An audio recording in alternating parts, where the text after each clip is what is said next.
Taste the Daily.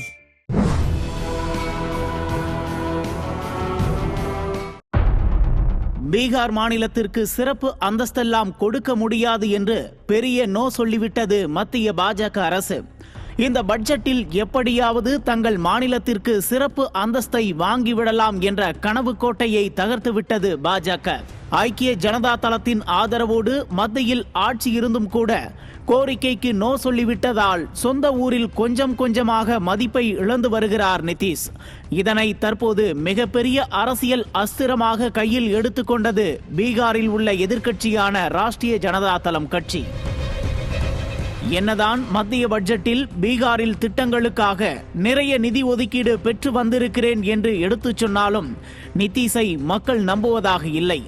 காரணம், மாநிலத்திற்கு சிறப்பு அந்தஸ்து கிடைத்திருந்தால் 2 லட்சம் கோடி வரை நிதி கிடைத்திருக்கும் என்பதால் சிறப்பு அந்தஸ்து எங்கே என்றுதான் கேள்வியை முன்வைக்கிறார்கள் பீகார் மக்கள்.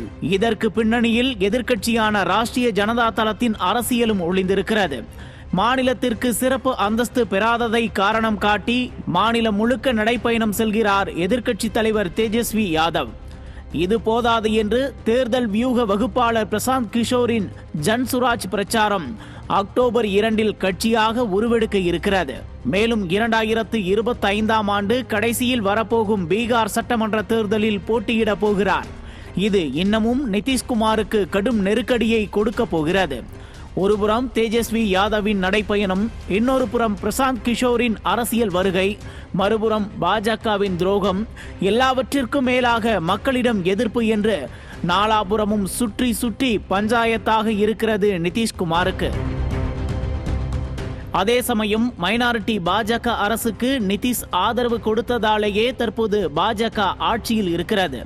இந்த பிரச்சனைகள் எல்லாம் நிதிஷ்குமாரை அழுத்தினால் அவர் இனி பாஜக அரசிற்கு தன் ஆதரவை கொடுப்பாரா அல்லது ஆதரவை திரும்ப பெற்றுக் கொள்வாரா? பாஜக ஆட்சி 5 ஆண்டுகளை முழுமையாக முடிக்குமா? தனக்கு ஏற்பட்ட நெருக்கடியை மைனாரிட்டி பாஜக அரசு மீது திருப்புவாரா நிதிஷ்குமார்? ஊசலில் இருக்கிறதா மத்திய பாஜக ஆட்சி என்பதையெல்லாம் பொறுத்திருந்து பார்க்கலாம். நியூஸ் ஜே செய்திகளுக்காக இணை ஆசிரியர் மனோஜ்குமார் கோபாலன்.